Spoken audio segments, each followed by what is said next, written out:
e escuta o ronco do japonês.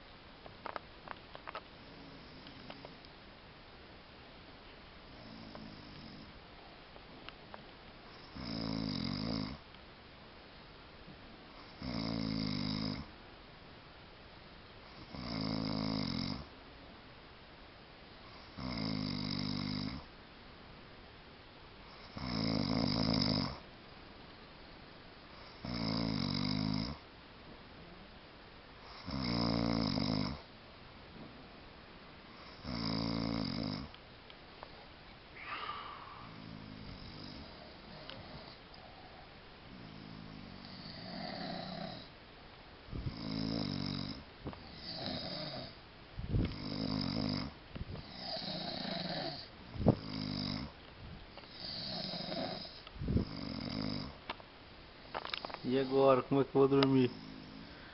Essa barulheira aí. Não dá, né, primo? Boa noite.